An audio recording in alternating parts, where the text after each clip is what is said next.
Hello and welcome back to my knitting podcast. My name is Sophie, but I'm better known as the Knit Purl Girl over on Instagram, Ravelry, and of course here on YouTube.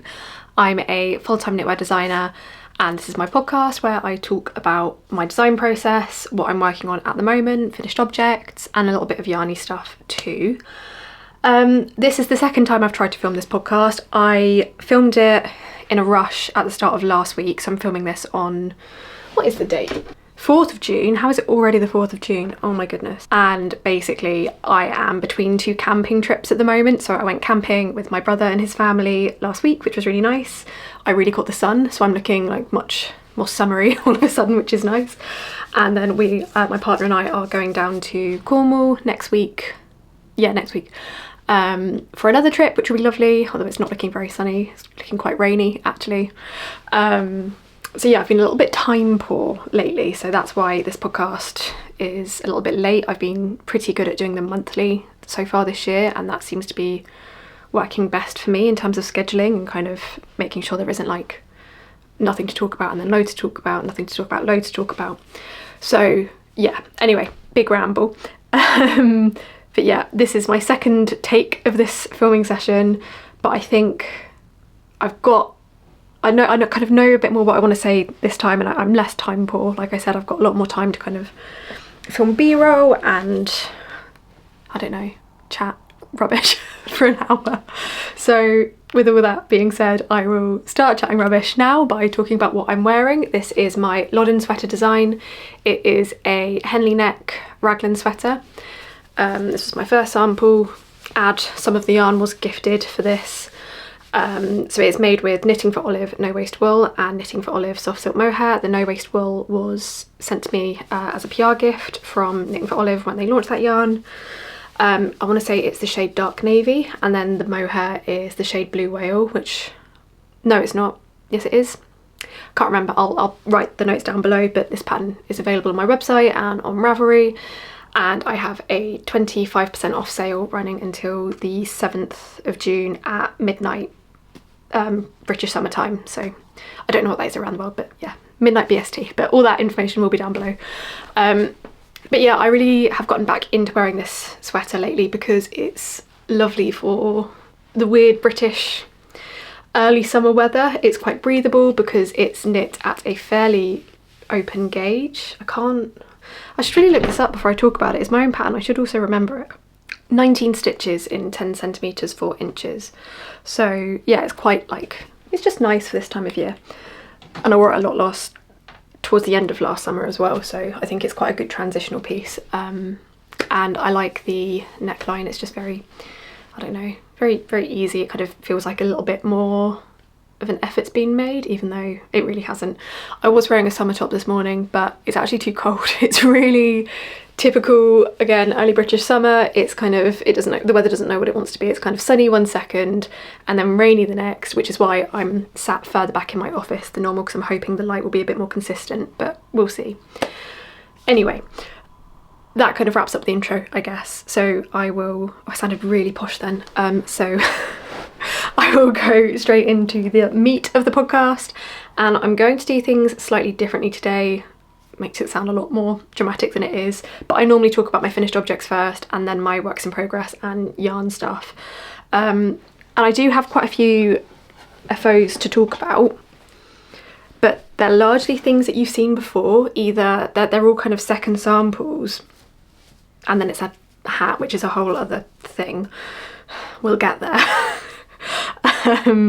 But yeah, I when I was filming this last week, I found it really boring filming it, so I'm going to try and rush through the finished objects as much as possible. I'll obviously give you kind of like the specs on like yarn and gauge and pattern info for anyone who's interested, but yeah, I was boring myself and it made the podcast really low energy, which is the other reason why I'm re-recording. So with all that being said, let's get into the works in progress. You tell I've had 2 really strong coffees so far today, and it's only 10 o'clock. Wow. Anyway, first work in progress is the Sennen Sweater 4-ply. If you are a regular viewer, you can tick this off your bingo, take a shot, whatever it is, but I seem to talk about this almost every episode before, yeah, anyway, I've nearly finished it. This has been in the works, I think, since the first episode I filmed last summer. I was talking about the original Sennen sweater, which is at a DK gauge. I would show you, but everything is really neatly folded at the moment, so I'm just going to put a picture of the finished sweater here. I don't want to mess up my beautiful stack of knitwear. How sad is that?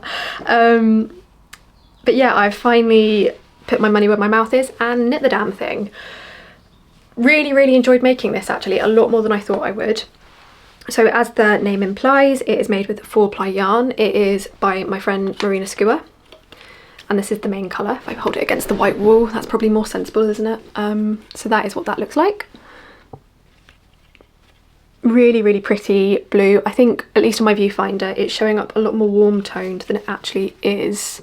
It's kind of the shade is Night, and it's on the cloudy base. Marina dyes her yarn on an off-white base and a grey base, and it's the natural colour of the wool. And this is cloudy, so that is the natural sheepy, is that what it's called? Yeah, sheep shade. And I think they pair together so beautifully. I really like the degree of contrast, and because they're very tonally cohesive. But yeah, this is a drop shoulder sweater with some colourwork stripes. It's a traditional Shetland style, Fair Isle style motif, and I found it in a Fair Isle stitch dictionary, which actually I'll grab because it's on the other side of the room, and I've recommended the book before, but it's this book by Mary Jane Mucklestone. I also have the Scandinavian stitch dictionary that she wrote, and this is a wonderful resource if you want to get into doing your own colourwork patterns or kind of modifying existing patterns with colourwork. I cannot recommend this enough. It's just really well presented. It has the motifs knitted up, and then it has the charts, both with knit and purl textures if you just kind of want a very plain option, and also with colour suggestions. And it has, I think, yeah, some different suggestions as well, so you can really, I don't know, it's a wonderful book, and it's not that expensive. It's £15 in the UK, $14.99, but I'm pretty sure I got this on Amazon for less. I know Amazon's bad, but sorry.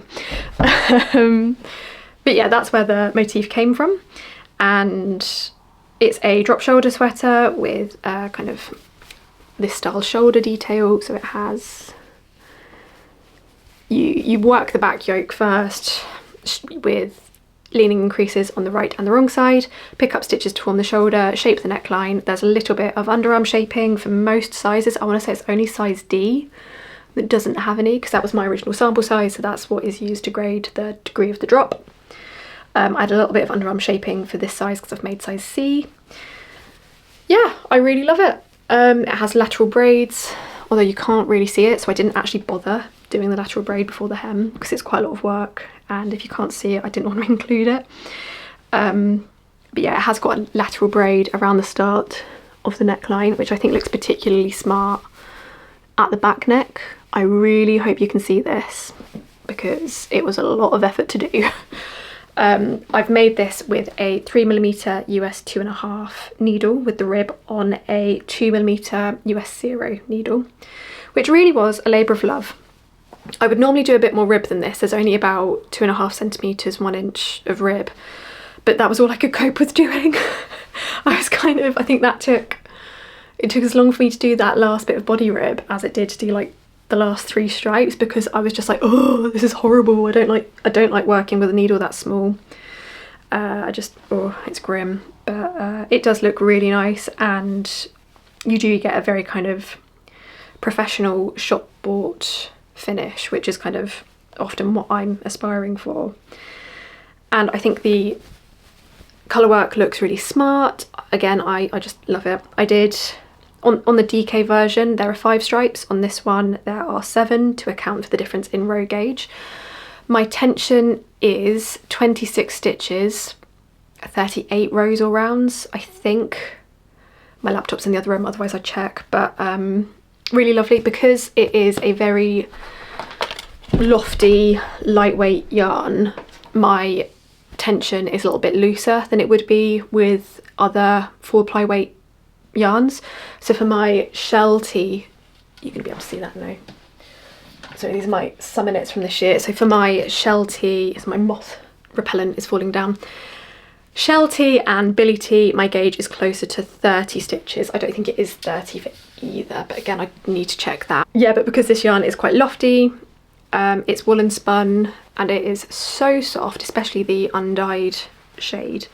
Although they're both very soft. I love this wool. It's one of my all-time favourites. It's kind of like desert island level quality for me. I just adore it. Yeah, so that's something quite nice about working with this at a finer gauge, is that it is less knitting than a normal 4-ply weight yarn. If you're not familiar with the term 4-ply, because I have had comments about that before, it's fingering weight. It's kind of like the Britishism of that. So finer weight wool, and it's gorgeous, and Marina is the best. So yeah, lovely, lovely, lovely person. But yeah, Sennen Sweater 4-ply. I am, so the camping site that we go to is quite near to Sennon in Cornwall. So I'm hoping to get this finished tomorrow, because I want to take it to Sennon on Saturday, or actually get there Sunday, doesn't matter. I want to take it there and photograph it at the beach, because it is so beautiful down there. And I think it will look really cool, especially both of these together. It'll be really nice. So yeah, in terms of the pattern for this, the plan is to send it out as an update to existing Sennen Sweater customers as and when I can. Initially, so this pattern was released in October last year, and I initially wanted to have it ready for February this year, which was completely unrealistic. Even with my kind of like post-wedding mania, knitting mania, it just wasn't realistic. But I'm going to aim to get this into testing pretty much when we're back from our camping trip, because the pattern is already written. There's a couple of things that I want to tweak, and then obviously I need to redo the numbers, but it should be fairly simple. So if you would be interested in this, it will be a pretty long deadline because of how much knitting is involved in a 4-ply garment, especially for the larger sizes. So I think if it was kind of for next February, that might be doable, kind of January. Yeah, we'll see. We'll see how long it takes me to pull my finger out and get it written up and whatnot. But yeah, absolutely loving this knitting process. The sleeves, I've got, how many? 5? I've got 2 more stripes to do on the first sleeve, and then it has quite a defined tapered sleeve, so it kind of fairly loose fitting sleeve up until about halfway down your forearm, and then it comes in at the outside of your wrist in quite like a graphic diagonal line with quite a tough, tight cuff. So yeah, looking forward to doing that, because it's very satisfying doing the decreases and then only having to do a few stitches in lateral braid, not a whole sleeve's worth. So yeah, Sennen Sweater 4-ply, making good progress. This should be a finished object next time you see it. Oh, I should add, it is 180 metres in 50 grams, which is 197 yards for the Marina Skua yarn. Next. So I cast this on 2 days ago, and I think I'm gonna have to frog it because I'm not thrilled with how it is working up and the practicalities of it. But basically, so the camping trip with my brother and his family, we were in North Devon. They're very inspired by traditional southwestern knitwear, I guess, and kind of thinking about fishing and thinking about Cornwall and yeah, all that good stuff. So I kind of want to make myself a semi-chunky, very textured, Gansey inspired sweater. And this is what I've got so far. Again, this is not actually ideal for showing you things, is it? This is yarn that I actually bought on our honeymoon in Stockholm. It is from Kampes, yeah, kampes.se. That is all the information I have. I want to say I bought it from, I can't remember the name of the shop, but I will put it down below. But it is just a really nice, quite vivid, quite saturated navy blue, 2-ply yarn, but it's quite thick. It's probably, I think it's 200 meters. So what's that, 220-ish yards. So it is a little bit thicker. It's quite a funny wool because again, it's very lofty. I feel like it's also woolen spun, but I couldn't confirm that just because it has quite a lot of texture in it and it feels very lofty. It's beautiful, really lovely yarn. And I'm holding it with Isager Alpaca 1 in the shade Midnight. I've shown you this before, I'm pretty sure, but it is a very pretty, again, navy blue yarn that has, don't know how well my camera's picking this up, but it has got flecks of a very pretty kind of deep reddy purple shade through it. And you can see that in the fabric, it isn't just like a flat navy blue. It's very nice.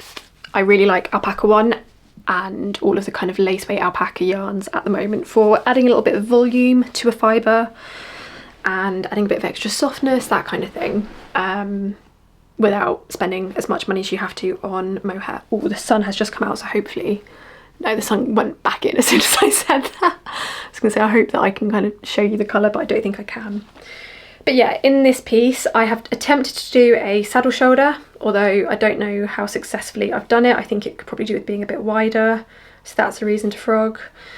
And yeah, basically I've made 2 saddle shoulders and then I've picked up stitches along them and done short rows to connect them and create some angularity in the shoulders. And I just don't think I love how the pieces, how the different elements are looking together as much as I liked them in the chart I made. In the chart I made, I think it looks really, really, really cool. In practice, I think there's too much going on and it's not super pleasurable to knit, especially back and forth. Working flat, be easier in the round, but not loving it. So we have a diamond motif in the middle with knits and purls. We have some mock, you're not really gonna be able to see this, I don't think, mock cables here, and then some travelling stitches making a zigzag, which is one of my favourite things to do, broken up with some kind of garter stitch ladders, I would say, so kind of 3 stitches in garter framed by a stitch on either side in stockinette, or kind of rib, I don't know what you'd call that. I always think of it as like an H shape, but I think that's because my surname starts with an H and I don't know, narcissistic. But yeah, so I think it's a strong starting point and I'm glad it's got me using this yarn, but I am going to frog it, I think, when I've finished filming this, probably.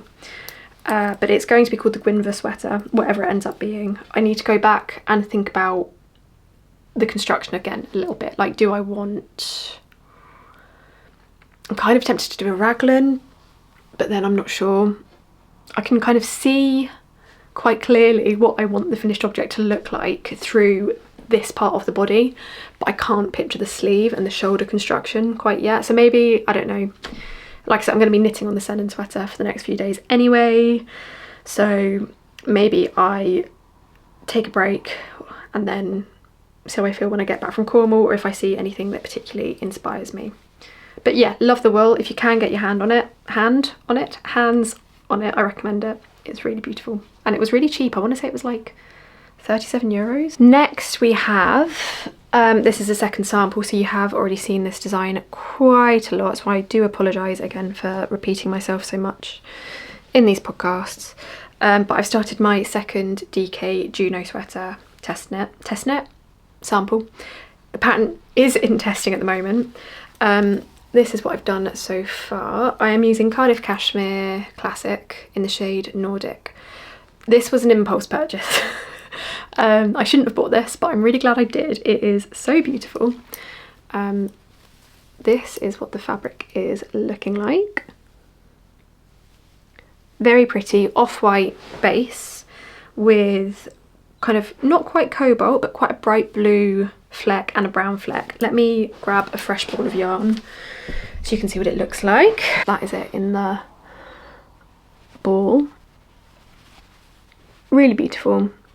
I have worked with Cardiff Cashmere before. They sponsored yarn for 3 of my designs, but I bought this from Knit With Me in Richmond. No corporate connection whatsoever. Not that I'm a corporation, but you know what I mean. No funny business going on. I did see a preview of the shade at the event I went to in Bath a month and a half ago, and I was like, I need that in my life. So after I kind of was rushing to get my final Marie sweater sample finished, I was like, no, I haven't earned a treat to self at all, but I want a treat to self. And it has been absolutely delightful to work with. The Juno sweater, again, I'll put the picture here, is coming in 2 different weights, so it's a chunky version and a DK version, all in one download. And it is characterised by simplicity, hopefully. So the idea is, I can show you actually here. So that's my first sample.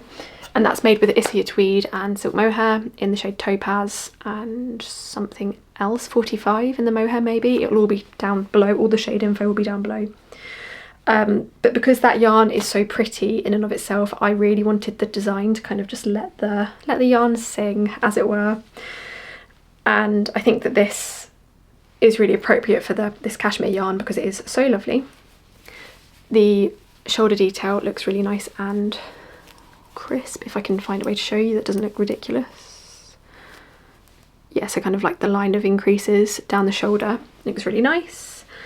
It is there must be a name for this construction because I know that I haven't come up with it myself, but I don't know what the name is. It might just be a version of a drop shoulder sweater. But basically you're casting on for the back neck, the shoulder and 1 stitch in the neckline, and then you work increases, you work +4 stitches on right side and wrong side rows until you have the width that you want. So in that sense it's a bit like a top down contiguous shoulder sweater, but you get to the width of a drop shoulder. Yeah, so it's kind of mixed hybrid construction. I don't know what to call it. If you know, I would be very grateful to know the proper name because every time I talk about it I have the same ramble. So again, Knit Purl Girl bingo. But yes, I'm very much enjoying this project so far. I've done about, again, 1 inch of the body. It's worked on a 4mm US 6 needle. I want to say the gauge is 20 stitches, 28 rows all round, I think. Yeah, very excited to see how this looks when it's finished. I think once I need to start working on a couple of my autumn winter designs and kind of get them more up and running, I guess. I'm ready for testing before I finish this, but I really want to finish this because I want to wear it and I want to get cracking on the chunky weight version as well. And for that second sample I have Isager Alpaca 3, which is a wool alpaca blend, and this is in the shade Sky, and it is again the most fabulous dimensional greyish purple, blue, yellowy, amazing colour. Finding a second strand to match this was a blooming nightmare and I nearly gave up, but I went to Bristol for, what is it called? The Big Flock Festival, and which was great, really great festival, definitely recommend it. I think this was the 1st or 2nd year it was running and excellent. I will definitely be back. Like, hats off to the organisers who are Bird Street Yarn, excellent job, and the vendors were all brilliant. I went to see my friend Meg who runs No Frills Knitting in Bedminster, and I found this shade which I think is as close to a perfect match as I could hope for with a colour this multidimensional. This is Knitting for Olive Soft Silk Mohair, which probably is my favourite silk mohair, in the shade Plum Clay, and it has the right tone because a lot of the second strands I looked at were too pink, too purple, too brown, too light, too dark, you name it, they were just wrong. But this has the same kind of desaturated tone to it. I don't know how to describe it. I'm not great at describing colour. But yeah, really like it. Definitely recommend this match if you're also tempted to use Isager Sky and can't figure out what to pair with it. If you want to pair anything with it at all, Plum Clay is the one. I don't think Isager even have as good a shade match. So yeah, that's where I'm at with the Juno second sample malarkey. And then I think all of my other works in progress you've kind of seen.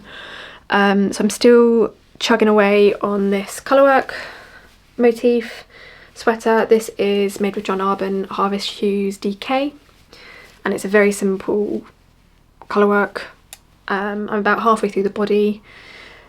I think I'm going to do some colourwork in the cuffs and maybe in the rib. I haven't quite decided, but this I'm planning on being my January pattern. I also can't decide what collar I want to do because it really does need the collar on it because it looks a bit loosey-goosey and unstructured at the moment, but I think this is very cute and will be very easy to wear, which is nice. But yeah, this is my kind of I don't know what to knit, I just want something to knit on project at the moment. And then I still haven't put the sleeves. this is like a really long-standing work in progress now, so I should finish it. But this is my Haze sweater, which is just a very simple top-down raglan. I made one for my partner. This is my sample for myself. Really want this, but it's kind of not, because we're getting into summer, I don't feel super incentivized to work on it because it's quite a woolly project. But yeah, it just needs the sleeves. It will take a day to do, but I haven't quite got my arse in gear to do it. And then my other kind of priority project at the moment is this, which is called the Sennen Sweater, and it is all over cables, again with John Arbon Harvest Hues and Isager Alpaca 1. All over cables, looking very creased for being in a project bag. Kind of matches. I'm trying to, because it's getting warmer, I'm trying to let my hair air dry more and let the natural texture come through. And it kind of reminds me of this, similar kind of wave pattern. But yeah, this is the piece that, again, I'm aiming to kind of get finished next, I think, because again, I want to wear it. I love the colour so much. The base colour is the shade Elder from John Arbon. Looks like that. Very, very, very pretty. 4-ply weight yarn, beautiful. And then the second strand is Alpaca 1 in the shade 36, which is like the most beautiful jammy berry shade. Absolutely adore it. Saying adore a lot this episode. There's always a phrase that I latch on to, and this time it's adore. But yeah, I think last time I was working on this, I think I figured out I needed about 10 more centimetres, 4 more inches on the body, which I want to say is 8 more cable repeats, I think. This is worked on again, a 4mm US 6 needle. Can't remember what the gauge is because I haven't looked at the grading for months. I cast this on over my birthday weekend in December. It's quite a slow going project for me, but yeah, I think it's going to be really, really nice when it's done. I'm going to take this with me to Cornwall, and it's going to be my holiday project because I reckon, depending on what the weather's like and what we end up doing, I might be able to get it finished whilst we're away, or at least get a sleeve done, which would be awesome. But yeah, really beautiful yarn, gorgeous to knit with, super nice. Using quite a lot of posh yarn this episode, sorry about that. Yikes, expensive taste, it's not good. Okay, finished objects. So the first is the hat. Again, I think I mentioned in like the very first episode that I filmed last year that I had a hankering to make a hat, like a summer style hat. And that is what I've done, for better or worse, possibly for the worse. This is made with, where have I actually put the yarn? I don't remember, hold on. Okay, so I made this sample with this yarn from Linda Hobby. It is their Raffia Luxe, and it is basically MDF without the binder. I did not enjoy working with this. I finished it out of pure stubbornness and because I was procrastinating working on what I was meant to work on. But you could hurt somebody with this yarn. Like, when I say it's solid, I mean, like, I can't listen to it. So yeah, it is also held up with a lot of starch spray. The only way I could get the brim to not be kind of like totally floppy was with starch spray, and actually it could do with a bit more. So basically you spray it on and iron it, and then it does, especially at first, kind of create quite a good floppy, well, not floppy, adds a bit of structure to the fabric. It's way too yellow for me as well. I really don't suit yellow, but you can kind of see the vision. And again, I might take this to Cornwall because I might need a sun hat and I don't actually have another one. But yeah, I would say this is a 50% success, and that is being quite generous. The crown is also quite pointy, and I don't really know how to fix that. I'm not a very experienced hat maker. Accessories don't really do anything for me. I'm not an accessory knitter by nature. It's just not quite big enough for me to sink my teeth into. I like something quite, I don't know, something I know that it's going to take me a while to do, and I don't get the same dopamine rush from finishing a hat. I've made a few, and I've self-drafted quite a few as well, and they've come out really nicely. I'm pleased with them, but I don't know, I just never found myself wanting to do anything with them. But anyway, I have started on a second sample with a different raffia yarn, and this is what I have so far. So I did Judy's Magic cast on to make to start, and then for this one I've actually done the crown first, and I'm working the length of the hat at the moment. This is a much nicer raffia yarn. It is from Adriafil and it is a lovely deep navy blue. I bought this years ago. I was still living in Cambridge and it's been almost 3 years since we moved. So I want to say I bought this in 2021. I know I was having poor mental health at the time and I think that's why I don't remember it super vividly, but I used it to make a bunch of coasters, which again I will go and get. So yeah, I made a bunch of these. I made like a big one for one of our coffee tables. Free pattern from Wool and the Gang, really good. I don't really crochet anymore and I don't think I could make this now, but these have held up really well, and actually the raffia is ideal for them, and I can see why it's not a traditional hand knitting fibre and it's more used for crochet, because even though this raffia is much nicer quality and much easier on your hands, it is still not fun. Again, I've been procrastinating working on this for ages because yeah, I cast that one about 3 weeks ago I think, and I did have other stuff that was more urgent, but yeah, not great. I have other ideas and options because I'm determined to make this work if it kills me, but the first option is Sandersgarn. This is the shade 3042, and this is a blend of cotton, viscose and linen, 53%, 33%, 14% respectively. I want to show this colour is like latte or something. I can't remember what it's called. I wish they would actually print the name, but I guess because I have to do it in so many languages, it's not really worth it. Really nice kind of mid-tone brown. It's looking a little bit paler in my viewfinder than it is in real life. Not a colour I would wear, but I think for a hat could be quite nice. So that is again a post-holiday cast on, because I would want to get this kind of in testing through the rest of June and release it early July. It'd be interesting. Sandersgarn is a very drapey yarn, so I don't know how well this will work for this kind of hat. I might need to think about, again, either really experimenting with the spray on starch or knitting some reinforcement. I don't know. There's got to be a way to make it work. And then the other option is Isager Japansk Bomull. Sorry for the butchered Danish pronunciation there. Which is a very fine ribbon cotton yarn. It feels quite papery, and that is part of like how this yarn is marketed. I know that it's used in a lot of bag patterns by Petite Knit. There's a very popular kind of perfect raffia beige, I would describe it as, but like much less yellow toned than that crap that I was using there. I've got so much left of it as well. I've got 3.5 of these left, which is about 350 meters, and I don't know what to do with it because I really don't want to knit with it. And I would make a bag, but I don't want to use it. Maybe it's something I'll experiment with next time when I've forgotten how much I hated it. We'll see. But yeah, it's not a ringing endorsement from me. But yeah, I'm thinking holding this double could work quite nicely because it has quite a lot of structure compared to the Sandersgarn, which is again very floppy. So we'll see. I'm excited about the idea still, but I need a bit of time and space to kind of experiment with it. And I think because we've had so many trips booked in through May and June, it just hasn't quite worked out. Okay, other finished objects. So as I said at the top, these are all second samples in one form or another.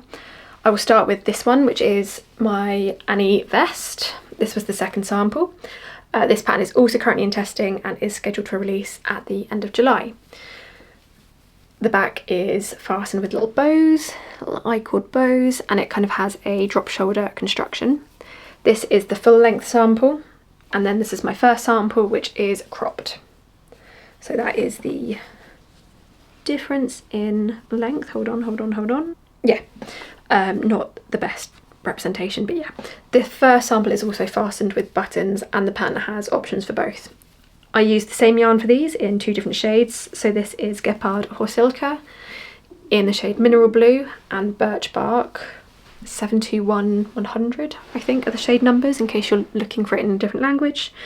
Really interesting yarn, quite pricey. I think it's over £11 a ball, which is expensive. It is a mixture of 70% French linen, 30% silk. So it's a very lovely, luxurious blend. And I can understand why it's priced the way that it is. even if that does make it quite inaccessible, so I am sorry about that. It's not the easiest either to substitute. Again, I think Sandersgan is probably a really good option. But if you can splurge, I do recommend it, with a couple of caveats. So, I've worn this quite a few times. I've worn both of these about 5 times now, I think, because it was quite warm here at the end of April. End of April? Early May? Yeah, that sounds right. And it is delightful to wear. Even having it on my knees at the moment, I can feel how cooling the fabric is. It takes the heat out of your body. I don't know how else to describe it. It has a very nice, like, endothermic effect.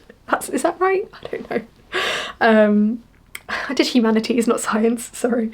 Yeah, which is lovely. And I think in midsummer, especially if you live in a humid climate like the UK, amazing, perfect. It's going to be so, so nice to wear. It's very delicate, is the downside of this. The yarn is structured like a very loose I-cord. Again, if I can grab some to show you. I was not very organised with my yarn today, sorry. So this is what the yarn looks like. This is obviously the white shade, and it is a very nice white, I have to say. It is a very, like, straight down the line white yarn, really nice. The yarn structure, I've definitely shown you this before, so apologies if I'm repeating myself. Very loose I-cord, which means that if you are frogging it, it has got a tendency to just disintegrate on itself. Because I've cut this, it's not doing it, but hold on. Yeah, it will just keep going. So I would say don't use this for a project where you think you're going to have to frog, because you will have a bad time. If you're just able to knit with it and keep going, great. But yeah, I can't imagine using it for lace. I know that some people have, so like Calibri by Joanna, very successful German designer who is lovely. She has done a really beautiful, I think it's the jean tee, kind of feather and fan lace stripe motif with it. Looks great. I wonder what it was like to knit with. That is kind of the first thought that came to mind for me. In the same colours, actually, we've used the same colours. Pure coincidence. But yeah, it is really lovely, with some caveats. I think I could understand if you bought it and it was a proper splurge. I could see how you could be disappointed. So that's kind of why I'm reserved in my full endorsement. I think it is beautiful. And I would buy it again. It has beautiful shades. I think they've just released some more, and it's something that I could definitely see myself knitting with again next summer, particularly in light of how comfortable these are to wear. I might try and do like a t-shirt or something next year, because there's quite a lot of breaking and rejoining yarn for this design. And it's been fine, don't get me wrong, like you can't really see any issues. You can see I had a bit of trouble sewing on the buttons on the inside of this. There, you can see I've kind of butchered it a little bit. But it's nothing awful, right? It's not the easiest yarn to work with, would just kind of be my thing. And I think I've said that 6 different ways by now, so I will shut up. Next, I finished the sweater modification of the Lucy cardigan, and this pattern actually went into testing yesterday. So this is what it looks like. It's been folded for a bit, so apologies for the creasing. I'll put a picture of the cardigan here for reference. I love the cardigan. It's my most worn piece at the moment. It's up here. Gorgeous, gorgeous, gorgeous. The yarn is so lovely. I can't wait to start another sample. Very excited. Very practical piece. I just find it very easy to wear. Sweater version is the same, but a sweater. So basically the main difference is the order in which you work the shoulders, and then obviously you connect the front panel with neckline cast on. You don't work it separately, but the sleeves are the same, the length is the same, the details are the same, so it has like a little baby split hem, which I really enjoy. Nothing dramatic, but it kind of just breaks up the rib a little bit, which is the main reason I included it, and I enjoy the the kind of shape and structure. It's finished with some garter stitch instead of a tubular cast off, which is something I'm really enjoying at the moment. I think it looks really, I don't know, just quite interesting. It's not just me doing it, I think it's a bit of a trend at the moment, which is fine, nothing wrong with the trend. But really like it. The sweater is worked in all over and Lucien stitch on a 4mm needle, 20 stitches, 30 rows or rounds for me. Did I say US 6? I think that doesn't matter. And it has, yeah, it's broken up with different kind of stockinette bits, so at the underarm, the increases, again it's the same construction style as the Sennen sweater, so it's an oversized drop shoulder with this kind of shoulder construction where you are working increases on the right side and the wrong side of the back yoke. You pick up and knit stitches to form the shoulders and then shape the neckline with leading increases, which again are kind of made distinct by some stockinette stitch, but I actually really like how it blends into the neckline, kind of creates a bit more definition around the collar. Yeah, really, really nice. Very pleased with this. I think it's going to be useful in the autumn. I don't think this is my best colour. I say this every episode as well, oh my god. But I wanted it to be beige because I liked how the beige looked against the burgundy. It's all very silly. Yeah, this is made with Drops Lima, which is a blend of 70% wool, 30% alpaca, I believe, or it might be the other way around.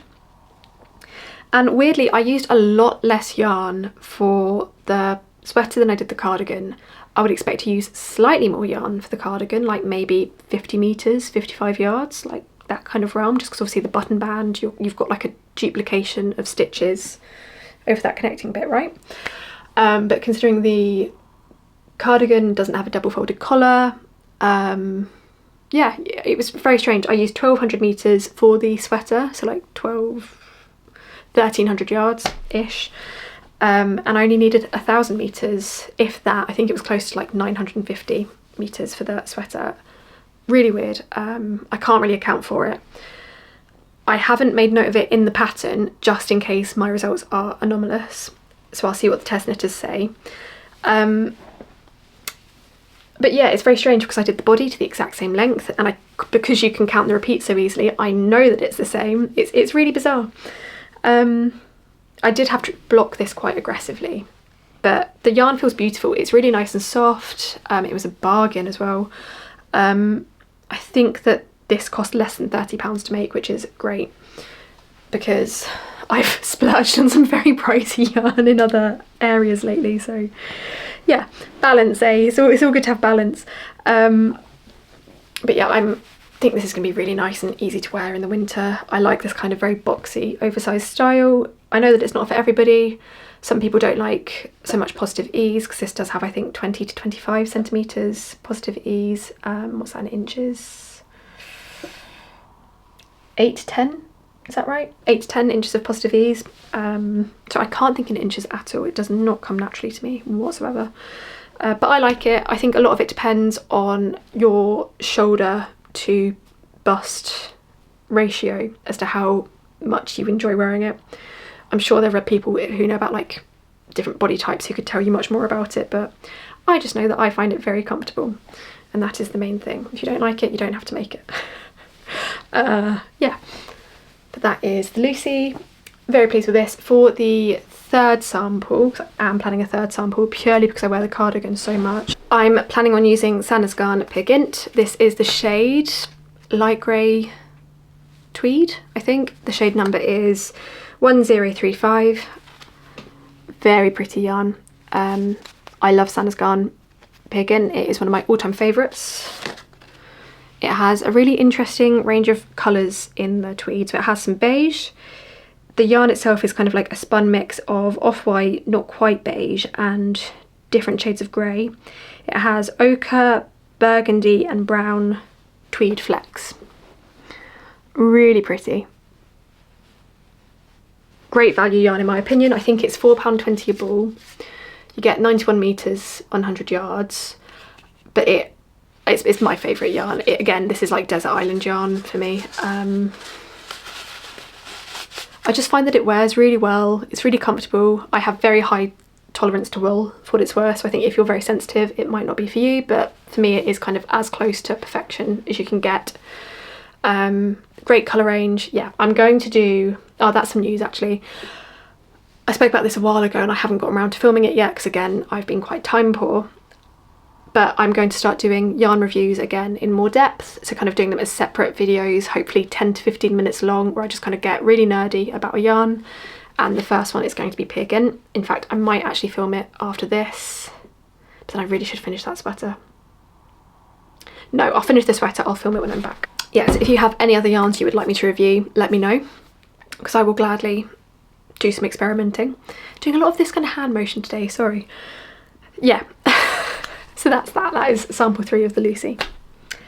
Anyway, final finished object. I finished my second Lise top sample. This pattern is out now.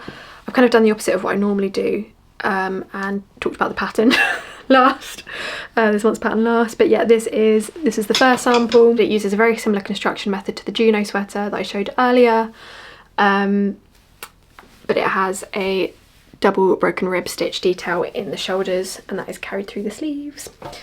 First sample was made with Gepard, Cotton Mold 3 and Isager Trio 1 in the shade, can't remember the shade names, they'll be down below. I know the Trio 1 is Frost, and it is a lovely crisp white blue. And then for this second sample I used the Gepard Wild and Soft yarn that I've had in stash for ages, that I've shown you a few times before. So if you want more details on that, go and watch previous episodes. But yeah, I held that double for this second sample. It's a mixture of wool and silk. I want to say it's 60% wool, 40% wild tussar silk, and this is the shade Stone Rose. Again, it's been folded for a couple of days and had things on it, so sorry for the creasing. But I finished this sample with some more double broken rib at the hem to tie in with the sleeves, and that was at the suggestion of one of the test knitters, because they were finding that the hem was rolling up. I haven't found that at all with my sample, but yeah, these are both made with a 4mm US 6 needle, mixture of stockinette stitch and 2x2 broken rib, quite minimal finishing around the collar, kind of nice. I don't really know how to classify this neckline either, because it's not really a crew neck, because in my head a crew neck is quite round. It's kind of slightly more elongated and wider, but I don't know, again I'm sure there is a proper technical clothing name for it, but I can't think what it is. So I did just list it as a crew neck on Ravelry, but yeah, this is included in the sale that I've got going at the moment. But yeah, nice little t-shirt, kind of, again, nice for British weather, where it's never, you know, if it's hot enough that it's too hot for this, it's too hot to be wearing anything knitted anyway, if that makes sense. So this is nice, the kind of in-betweeny weather that we get here for a lot of the summer.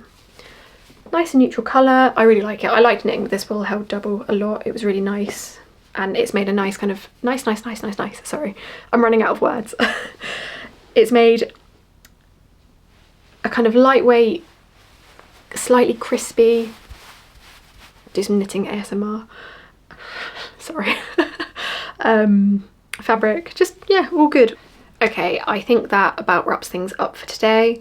Thank you so much for watching. I hope that you are keeping well wherever you are in the world, and I will be back in about a month's time at the end of June to tell you how I've gotten on with all these works in progress and hopefully show you some new things. I'm very conscious at the moment, both here on YouTube and on Instagram, that a lot of the stuff I've been sharing is quite repetitive, because I've been making a lot of second and third samples, and it's kind of weird. Like, I was talking to my friend Anna about it the other day, because I went to see her in her shop in Exeter, and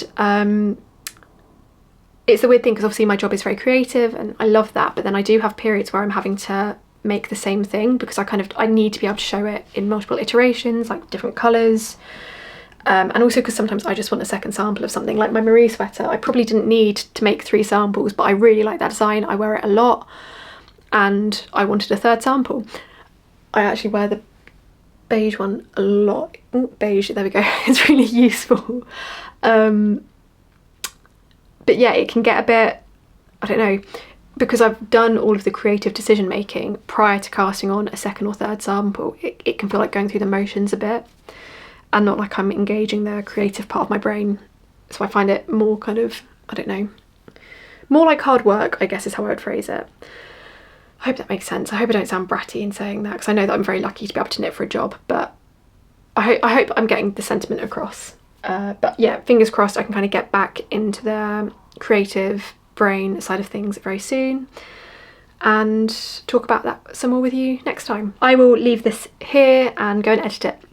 So yeah, thank you so much for watching. I will talk to you soon. Bye.